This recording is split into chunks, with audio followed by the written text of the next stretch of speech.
प्रदूषण से दिल्ली की सांस फूल रही है, लेकिन घबराइए बिल्कुल नहीं, क्योंकि अब दिल्ली एनसीआर को प्रदूषण से थोड़ी राहत मिलने वाली है।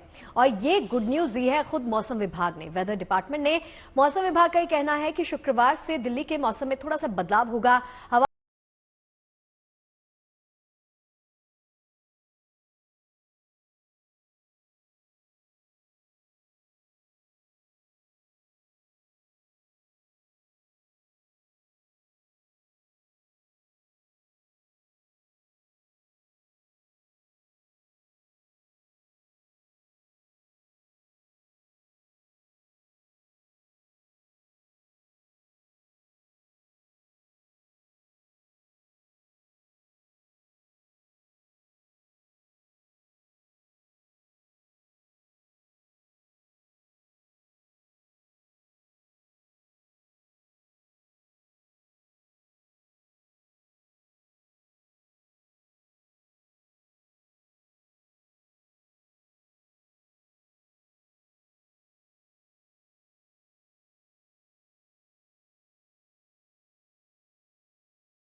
प्रदूषण के चलते काफी परेशानियों का सामना करना पड़ रहा है।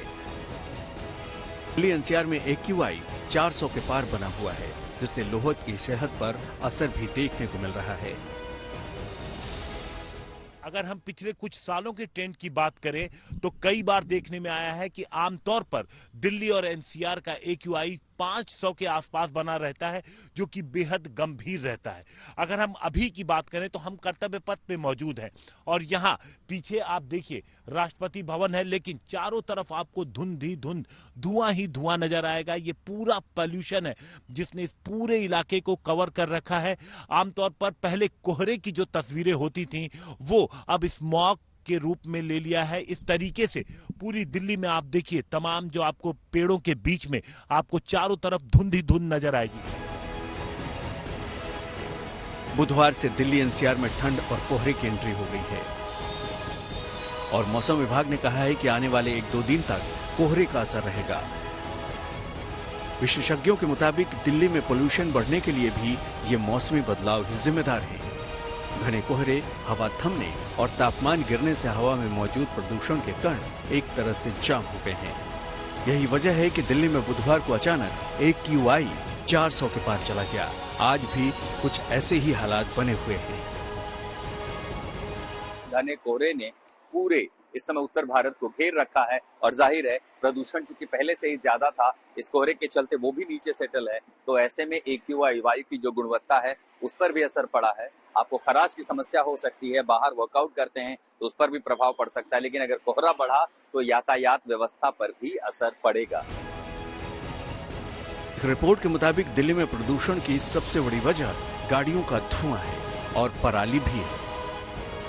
ट्रांसपोर्टेशन सेक्टर से बहुत ज़्यादा आ रहा है, बिकॉज ये है कि ट्रैफिक बहुत हैवी है और जो बाकी सोर्सेस हैं जैसे इंडस्ट्रीज़ हैं, उसके बाद कंस्ट्रक्शन आता है, उसका थोड़ा कंट्रीब्यूशन होता है, परंतु ज़्यादातर जो कंट्रीब्यूशन दिल्ली के क्षेत्रों से है वो है कम्बशन सोर्सेस, यानी जो जिस भी क्षेत्र में फ्यूल जलाया जा रहा है या कुछ कूड़ा जल रहा है। हालांकि उम्मीद है कि इस हफ्ते के आखिर में यानी शुक्रवार से हवा चलेगी और हवा की स्वच्छता में सुधार होगा। दिल्ली से हिमांशु मिश्रा और आशुतोष मिश्रा के साथ bureau report, good news today. हवा बेहद खराब है और सावधानी ही बचाव है। आइए आपको सुनवाते हैं देश के जाने माने डॉक्टर वायु प्रदूषण से बचने के लिए क्या टिप्स दे रहे हैं। खान पान सादा रखें, बगैर जरूरत के घर से ना निकलें, घर में रहें, बाहर जाएं तो मास्क का इस्तेमाल करें। छोटे बच्चों के लिए थोड़ा कठिन होता है, लेकिन बड़े लोगों को मास्क लगाना जरूरी है, क्योंकि ऐसा पोल्यूशन हर साल हम देख रहे हैं, पिछले साल से इस वक्त ज्यादा है। पोल्यूशन का जो स्तर है आज दिल्ली में और दिल्ली के कुछ हिस्सों में 700 के ऊपर पार कर चुका है, जो इसको हम इंडेक्स कहते हैं AQI, और ये बहुत ज्यादा विनाशकारी है, हवा की रफ्तार इसको कहिए कम होने की वजह से ज्यादा है, या कुछ और वजह है इसकी, पराली इसकी डेफिनेट वजह है, व्हीकल्स डेफिनेट वजह हैं, और जिन घरों में धुएं वाले चूल्हे जल रहे हैं वो भी इसकी एक वजह है, लेकिन किसी हद तक ये कम खतरनाक वजह है। लेकिन सबसे बड़ी इसकी जो मेरे को दिख रही है, ये पराली वाला पोल्यूशन बहुत ज्यादा हो रहा है और लोग मान नहीं रहे हैं। ये हमारे हॉस्पिटल में भी चर्चा हो रही थी सुबह से कि हम मरीज देख रहे हैं बट हम खुद ही अभी हमारी नाक बह रही है, हमारे गले में खिचखिच हो रही है। और ये तो पहला दिन है। पिछले 2-3 साल भी अगर हम देखें तो ये जो समस्या है ये तो बढ़ते जाएगी। ये जनवरी फरवरी तक तो बहुत ज्यादा हो जाती है और इतनी जल्दी कुछ लोगों में असर दिखने लगता है जिनको पहले से ही दमा है, काला दमा है, इंटरस्टिशियल लंग डिजीज है, वो मरीज अभी से आने लग गए हैं। कुछ घबरा के आते हैं, कुछ टेली कंसल्ट ले रहे हैं और फोन करने लग गए हैं।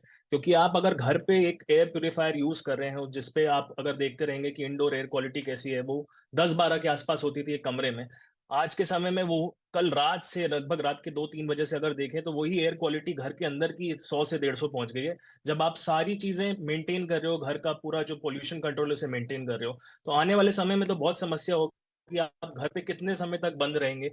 तो बच्चों को बंद रखना और भी बड़ी प्रॉब्लम होती है, बूढ़ों के लिए तो ये बहुत बड़ी समस्या हो जाती है। और इसका इफेक्ट अक्यूट नहीं है, गले में खिचखिच तो सबसे छोटी चीज है। जो क्रॉनिक चेंजेस आते हैं हर एक व्यक्ति में, चाहे वो मेंटल हो, चाहे वो फिजिकल हो, चाहे वो कार्डियक हो, या फिर वो लंग्स के हो, या फिर जो कार्सिनोजेंस इस हवा में अब घूम रहे हैं, वो आगे आने वाले समय में कितनी बुरी तरीके से हमें डैमेज कर सकते हैं, ये तो वक्त ही बताएगा। एनसीआर क्षेत्र में हमें पता नहीं रहता है कि प्रदूषण के स्रोत किन किन सेक्टर्स से आ रहे हैं। अभी डिसीजन सपोर्ट सिस्टम डेवलप नहीं हुआ है उस तरह से, परंतु हमें ये जिले मालूम है, शहर मालूम है कहाँ से कितना आ रहा है। तो वहाँ जो प्रदूषण के स्रोत हैं उसमें हमें निगरानी रखनी होगी और वहाँ भी कम करना होगा। तो ये जिम्मेदारियाँ कलेक्टिव वे में अगर हम लें तो एनसीआर का ही टोटल कंट्रीब्यूशन जो 7% दिखा रहा है उसमें हम गिरावट ला सकते हैं। और डेफिनेटली स्टबल बर्निंग का 17% है, वहाँ प्रयास लिए जा रहे होंगे। और चलिए सीधा बातचीत करते हैं, हमारी सहयोगी इस वक्त दिल्ली के मौसम का जायजा ले रही हैं, मनीषा लड्डा हमारे साथ जुड़ गई हैं, तो सीधा उनके पास ही चलते हैं। मनीषा, इस वक्त दिल्ली के कौन से इलाके में आप मौजूद हैं, जरा बताइए। और इस वक्त आपको ब्रीदिंग में कोई इश्यूज आ रहे हैं, क्या फील कर रही हैं, वो बताइए जरा।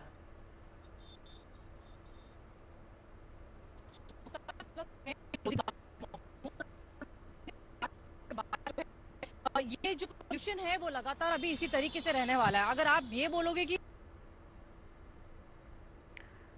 चलिए मनीषा से संपर्क नहीं हो पा रहा है। मनीषा, फिर से आपसे जुड़ने की कोशिश करेंगे। फिलहाल के लिए शुक्रिया आपका। तो देखिए, प्रदूषण का जो हाल है उसकी वजह से हर कोई परेशान है। दिल्ली वालों की स्थिति इस वक्त सबसे ज्यादा खराब है। चलिए अब बात कुछ और खबरों की भी कर लेते हैं। अंबाला में भारत और वियतनाम की सेनाओं की एक्सरसाइज विनबैक्स 2024 चल रही है। इस एक्सरसाइज के जरिए दोनों देशों की सेनाएं मुश्किल हालात में बेहतर समझ बनाने की कोशिश कर रही हैं, ताकि कभी जरूरत पड़े तो दोनों देश मिलकर दुश्मन को सबक सिखा सकें।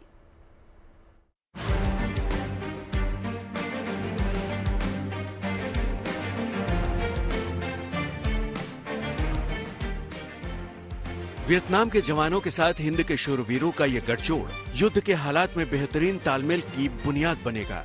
पंजाब के अंबाला में वियतनाम और हिंदुस्तान के जवान अपनी क्षमताओं और दम का प्रदर्शन कर रहे हैं।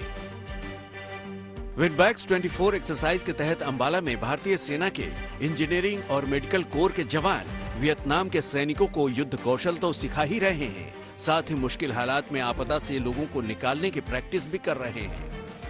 वियतनाम के साथ ज्वाइंट एक्सरसाइज विनबैक्स 24 की शुरुआत 4 नवंबर को हुई थी। 23 नवंबर तक चलने वाले इस युद्धाभ्यास में दोनों सेनाएं मिलकर मिलिट्री ऑपरेशंस को अंजाम देने का अभ्यास कर रही हैं। भारतीय सेना के इंजीनियरिंग और मेडिकल रेजिमेंट के 47 जवान अपना दमखम दिखा रहे हैं। इनके साथ ही वियतनाम की पुलिस आर्मी के भी 47 जवान हिस्सा ले रहे हैं। इससे पहले भी ये एक्सरसाइज 2023 में वियतनाम में आयोजित की गई थी। इस एक्सरसाइज का मकसद दोनों देशों के बीच द्विपक्षीय संबंधों को मजबूती देना भी है। विनबैक्स 24 के जरिए दोनों देश अपनी सैन्य क्षमताओं को बढ़ाना चाहते हैं, इसलिए एक्सरसाइज में मेडिकल और इंजीनियरिंग कंपनी की टीमों ने संयुक्त राष्ट्र दल के मुताबिक भी अभ्यास कर रही हैं। विनबैक्स 24 के जरिए हिंदुस्तान और वियतनाम की सेनाएं आपसी विश्वास, विभिन्न प्रणालियों और उपकरणों के लिए डेटा को कुशलतापूर्वक और सुचारू रूप से संचार करने और साझा करने की क्षमता को मजबूत करने का अभ्यास भी कर रही हैं। संयुक्त अभ्यास से दोनों टुकड़ियों के सैनिकों को एक दूसरे की सामाजिक और सांस्कृतिक विरासतों के बारे में जानने का अवसर भी मिल रहा है। इसके अलावा मानवीय सहायता और आपदा राहत प्रदर्शन और उपकरण प्रदर्शन के साथ 48 घंटों का वैलिडेशन एक्सरसाइज भी कार्यक्रम का हिस्सा है। इसमें जवानों की मदद के लिए ALH और चिनूक हेलीकॉप्टर को भी शामिल किया गया है। इस युद्धाभ्यास में सैन्य अभ्यास के साथ जवानों के लिए खेल प्रतियोगिता का भी आयोजन किया गया है। Bureau report, good news today. और देश के पूर्वोत्तर इलाके में भारत की सेना पूर्वी प्रहार एक्सरसाइज कर रही है। सेना, वायुसेना, नौसेना के जवान संयुक्त अभ्यास में जुटे हैं। 10 नवंबर को शुरू हुई ये एक्सरसाइज अब पूरी तरह परवान चढ़ चुकी है। अत्याधुनिक हथियारों, तकनीकों के साथ भारत की सेना अपने पराक्रम का प्रदर्शन भी कर रही है।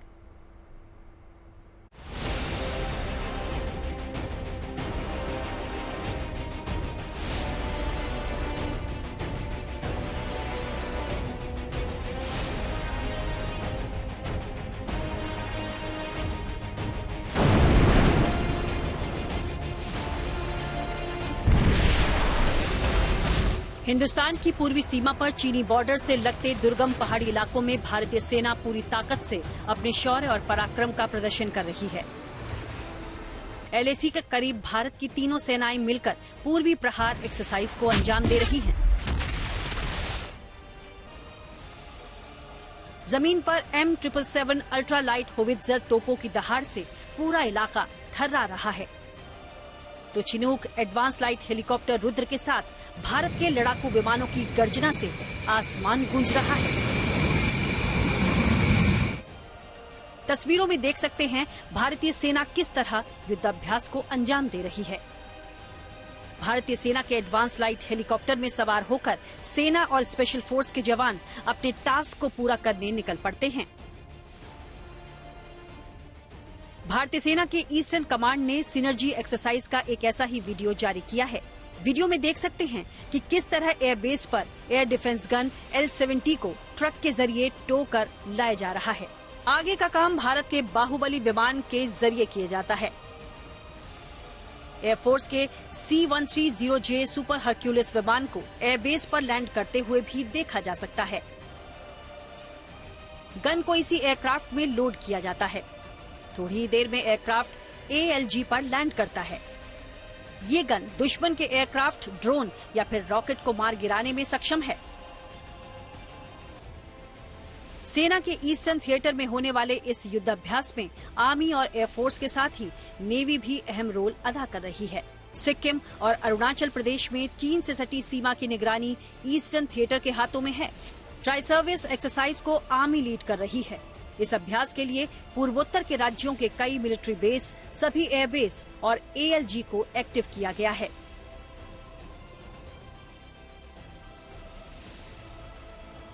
इस युद्धाभ्यास में आर्मी की इन्फेंट्री यूनिट्स भाग ले रही हैं। इसके साथ ही M777 अल्ट्रा लाइट होवित्जर तोप और आर्टिलरी गन अपनी ताकत दिखा रही है। वायुसेना के सुखोई 30 MKI और Rafale fighter jet C-130J super Hercules transport aircraft इसमें हिस्सा ले रहे हैं। Heavy lift helicopter Chinook, medium lift helicopter MI-17, attack helicopter Prachand, advance light helicopter Dhruv और चीता हेलीकॉप्टर को भी इस युद्धाभ्यास में शामिल किया गया है। नेवी की ओर से दुनिया के सबसे बेहतरीन लंबी दूरी के टोही विमान P-8I को भी शामिल किया गया है। आज के जमाने में युद्ध जीतने के लिए ताकत के साथ साथ तकनीक की भी अहम जरूरत है। इसलिए पूर्वी प्रहार एक्सरसाइज में UAV यानी ड्रोन को भी शामिल किया गया है।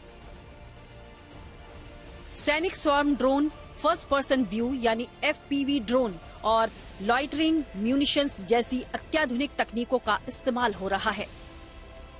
आर्मी की ओर से जारी वीडियो में पहली बार रोबोटिक डॉग को ऑपरेशन का हिस्सा बनते हुए दिखाया गया है।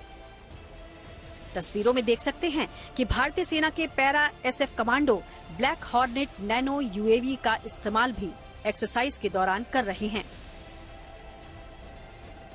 हाल ही में भारत और चीन के बीच लद्दाख में LAC पर तनाव घटाते हुए डिसएंगेजमेंट की प्रक्रिया पूरी की गई थी, जिसके बाद देपसांग और डेमचोक में पेट्रोलिंग शुरू हो गई। लेकिन इसका मतलब ये नहीं कि एलएसी के बाकी हिस्सों में भी विवाद खत्म हो गया हो। सबसे ज्यादा विवाद तो पूर्वोत्तर के इलाके में है। पूर्वी प्रहार एक्सरसाइज ईस्टर्न सेक्टर में सरहद की सुरक्षा के लिए तीनों सेनाओं को तैयार करने और तैयार रहने का एक ट्रेलर कहा जा सकता है। शिवानी शर्मा के साथ bureau report, good news today.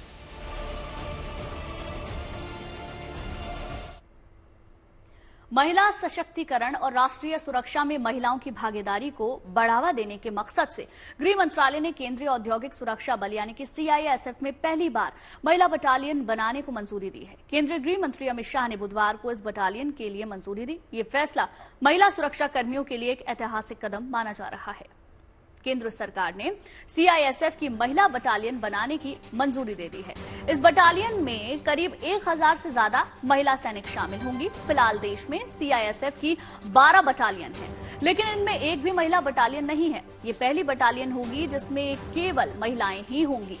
Battalion में शामिल महिला सैनिक कमांडो की तरह एयरपोर्ट, दिल्ली मेट्रो, वीआईपीज की सुरक्षा में तैनात होंगी। जरूरत के मुताबिक अन्य जगहों पर भी इनकी तैनाती की जाएगी।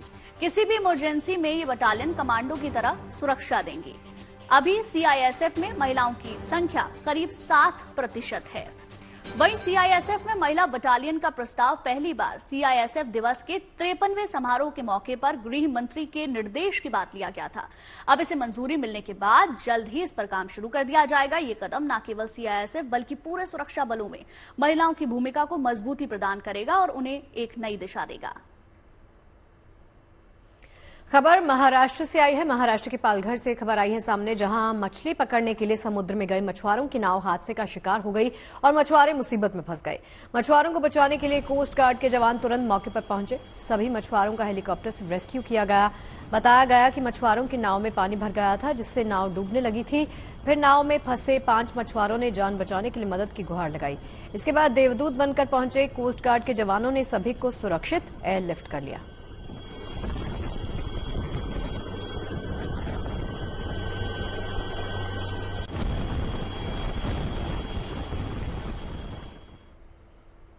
और चलिए अब बात काशी में मनाई जा रही देव दीपावली की कर लेते हैं। कल काशी में मनाई जाने वाली देव दीपावली की रौनक अभी से ही बिखरने लगी है। मान्यता है कि देव दीपावली के मौके पर काशी में देवतागण खुद दीपावली मनाने के लिए आते हैं। ऐसे में गंगा घाटों से लेकर सड़कें रोशनी से जगमगा रही हैं। खास बात यह है कि इस महोत्सव में शामिल होने के लिए दूर दूर से संत से लेकर श्रद्धालु शिव की नगरी पहुंच रहे हैं। इतना ही नहीं, सनातनी परंपरा के इस प्राचीन उत्सव को करीब से देखने के लिए विदेशी पर्यटक भी काशी पहुंचने लगे हैं। काशी में कल देव दीपावली मनाई जानी है। उससे पहले दिल्ली में यमुना किनारे देव दीपावली उत्सव मनाया गया। इस कार्यक्रम में 3,51,000 दिए जलाए गए। साथ ही लेजर और ड्रोन शो भी हुआ। देव दीपावली के साथ अयोध्या में राम बारात की तैयारी शुरू हो गई। 6 दिसंबर को बारात है। उससे पहले अयोध्या के राजा राम का तिलक हुआ। अयोध्या में शोभा यात्रा निकाली।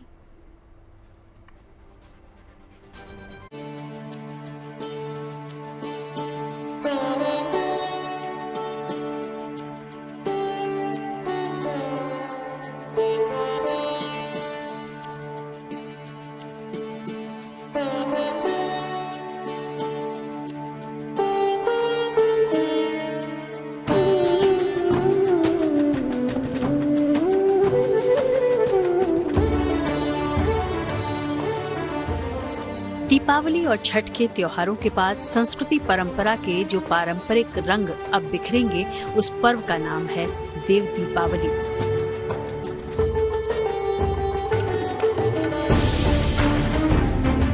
इस उत्सव में हर साल घाटों पर जगमगाती दीयों के साथ मां गंगा की महाआरती और शंखवादन की सांस्कृतिक छटा को देखने के लिए देसी विदेशी श्रद्धालुओं की भीड़ उमड़ पड़ती है।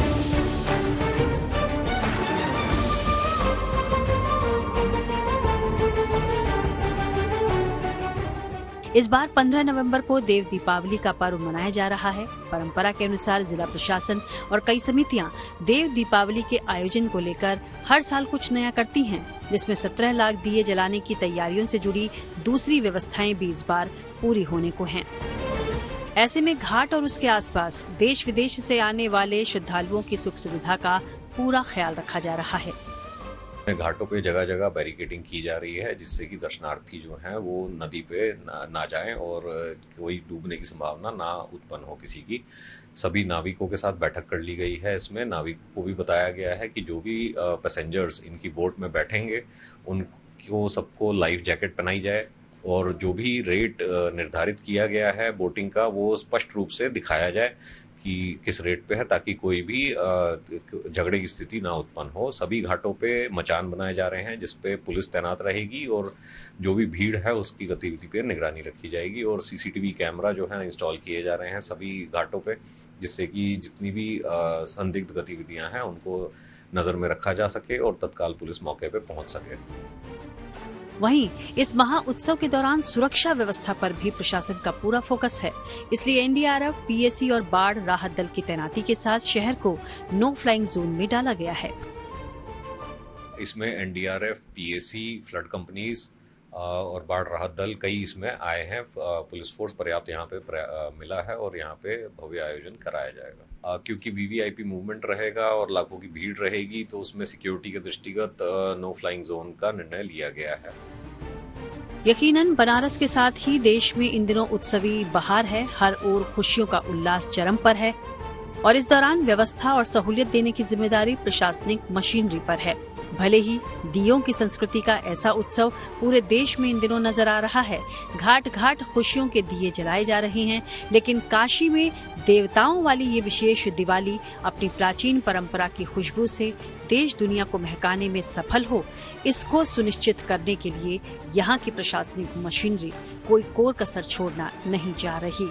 वाराणसी से रोशन जायसवाल के साथ bureau report, good news today.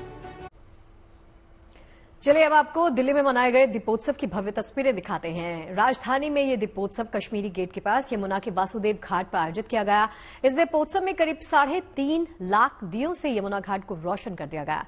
साथ ही भव्य लेजर और ड्रोन शो भी किया गया, जिसने कार्यक्रम में 4 चांद लगा दिए। असल में कार्तिक पूर्णिमा, देव दीपावली, गुरुपुर्ब के मौके पर यमुना के वासुदेव घाट पर दीपोत्सव का आयोजन किया गया था। और दिल्ली में आज से लग रहा है दुनिया का मेला। इंडिया इंटरनेशनल ट्रेड फेयर की शुरुआत आज से हो रही है। दिल्ली के भारत मंडपम कॉम्प्लेक्स में इस मेले का आयोजन किया जा रहा है। आज से शुरू होने वाले इस मेले में दुनिया भर के कई देश हिस्सा ले रहे हैं। दिल्ली में ये मेला 27 नवंबर तक चलेगा।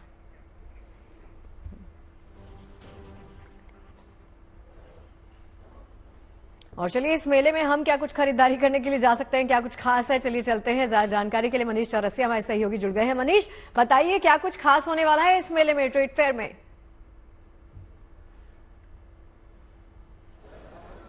बिल्कुल, देखिए ट्रेड फेयर में बहुत कुछ खास होता है और आप मेला और खरीदारी ये बात एक तरफ है, लेकिन ये ट्रेड फेयर देश के बिजनेस को, उसके विकास को रफ्तार देता है।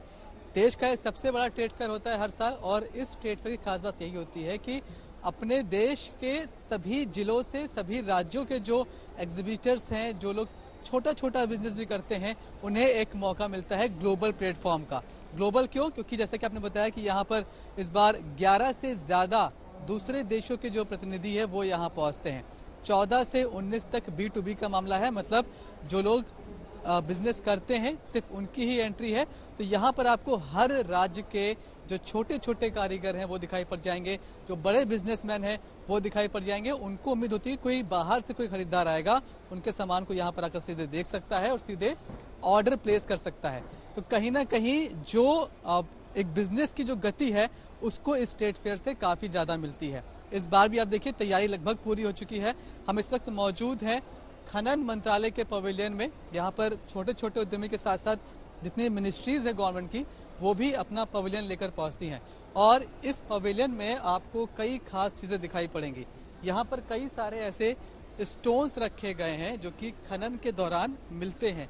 अब इनमें से जो ये मिनरल्स हैं, ये मिनरल्स कई इंडस्ट्रीज में काम आते हैं, कई मिनरल्स हैं जो कि दवाइयों में काम आते हैं, तो कुछ मिनरल्स हैं जो कि डेकोरेशन में काम आते हैं। लेकिन ये भी एक बड़ा बिजनेस है। बहुत सारी ऐसी चीज़ें देश के बाहर जाती हैं, बाहर के देशों में पसंद की जाती हैं और वैसे भी हमारा देश खनिज का देश कहा जाता है। यहाँ पर बहुत सारा खनिज मिलता है। तो ये एक झलक है कि किस तरह से जो व्यापार है उसको कैसे बढ़ावा मिलता है। अब इसके आसपास आप देखिए जो भी पवेलियन है वो सब इसी मंत्रालय से जुड़ा हुआ है। ऐसे ही अलग अलग मंत्रालय अपने जो भी उनसे जुड़ी हुई चीज़ें हैं, चाहे वो खाने पीने की चीज़ें हो, चाहे वो मिनरल्स हो, चाहे वो क्लोथिंग हो, सबकी प्रदर्शनी यहाँ पर दिखाई पड़ेगी। और इन्हीं को देखने के लिए, इन्हीं को खरीदने के लिए जब विदेशी व्यापारी यहाँ पहुँचते हैं तो वो बड़ा बिजनेस देकर जाते हैं। इसीलिए ट्रेड फेयर की अहमियत बहुत ज़्यादा है। हर रोज उम्मीद ये की जा रही है कि 60,000 से ज्यादा लोग यहाँ पहुंचेंगे और छुट्टियों के दिनों लगभग 1.5 लाख से ज्यादा लोग यहाँ पहुंचने की उम्मीद है। मनीष, ट्रेड फेयर हर बार लगता है और हर बार ट्रेड फेयर की कुछ खासियत भी होती है, कुछ खास स्टॉल्स लगाई जाती हैं। इस बार के ट्रेड फेयर में सबसे ज्यादा खास क्या रहने वाला है?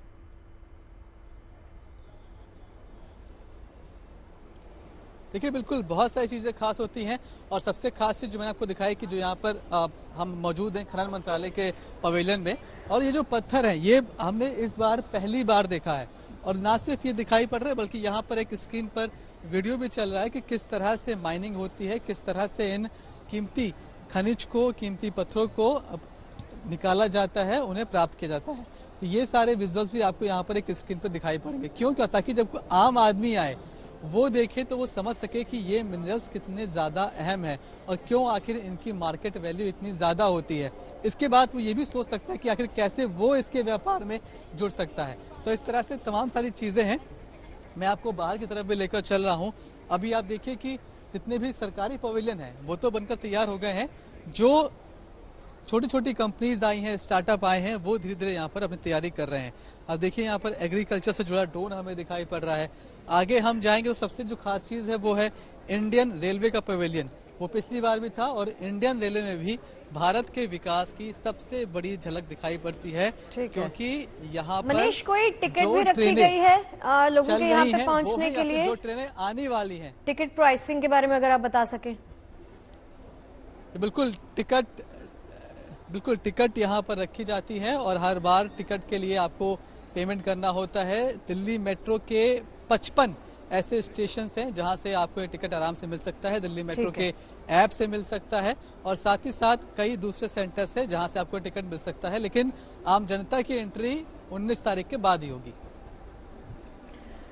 बिल्कुल आपने मनीष बताया कि किस तरीके से खनिज मंत्रालय की ओर से खास वहां पर स्टॉल तैयार किया गया है। इसके अलावा रेलवे का स्टॉल भी मैं आपके पीछे देख रही हूँ, जरा उसके बारे में भी बताएं।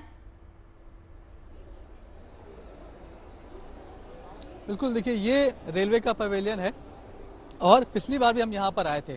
सबसे खास बात है कि आप जब बाहर से देखते हैं तो आपको दिखाई पड़ता है कि जैसे कोई मॉडर्न रेलवे स्टेशन है, जो नए रेलवे स्टेशन बनाए जा रहे हैं, उस तरह की आपको इसकी जो पूरी थीम है बाहर की वो दिखाई पड़ती है। आप देखिए कि बाहर ही एक वंदे भारत ट्रेन का जो स्ट्रक्चर है वो बाहर रखा हुआ है।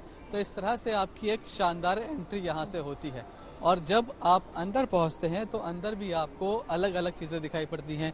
जो ट्रेन्स अभी इंडिया में सबसे ज़्यादा पॉपुलर हैं, चाहे वो स्पीड के मामले में हो, चाहे वो सुविधाओं के मामले में हो, उनकी प्रदर्शनी यहाँ दिख जाएगी और साथ ही साथ जो अपकमिंग प्रोजेक्ट्स हैं उनकी भी एक झलक आपको दिखाई पड़ जाएगी। अब देखिए यहाँ पर एक पूरा प्रोजेक्ट रखा हुआ है जो कि दिखाई पड़ रहा है किस तरह से काम करेगा। वहाँ पर एक मेट्रो स्टेशन है, फिर रेलवे स्टेशन है और फिर आपको देश की विकास की रफ्तार किस तरह से आगे बढ़ रही है उसके बारे में भी यहाँ पर एक झलक दिखाई गई है। और अब बात नेकी की रैंप वॉक जो हुई गाजियाबाद में। यहाँ फेमिना मिस इंडिया विनर्स ने कैंसर के खिलाफ जागरूकता अभियान के तहत रैंप वॉक किया। Femina Miss India Nikita Porwal और Femina Miss India first runner up Rekha Pande इस दौरान कैंसर अवेयरनेस के लिए रैंप वॉक करती नजर आईं। इस दौरान फेमिना मिस इंडिया निकिता पोरवाल ने कहा कि उन्होंने कैंसर पेशेंट्स की कहानियों को सुनकर बहुत कुछ सीखा है। मन में एक ही भाव आया और वो है एम्पावरिंग। हम ब्यूटी पैजेंट्स को एक ऐसा प्लेटफॉर्म समझते हैं जहाँ पे हर एक नारी अपनी आके अपनी लाइफ की कहानी बताती है जिससे हम कुछ सीखते हैं। आज हम उस ऐसे एक प्लेटफॉर्म में आए जहाँ हम किसी को हमारी कहानी नहीं बता पाए, लेकिन लोगों की कहानी सुन के हम आज बहुत कुछ सीखे हैं। यहाँ पे आके एक ऐसी हॉस्पिटल जो आपको सिर्फ ट्रीटमेंट नहीं बट आपको केयर दे रही है, आई थिंक उसके लिए मुझे बहुत ज़्यादा अच्छा लग रहा है। और मैं सबसे यही अर्ज करूँगी कि आप अवेयर रहिए और अपनी बॉडी को समझिए और राइट एक्शन राइट टाइम पे लीजिए।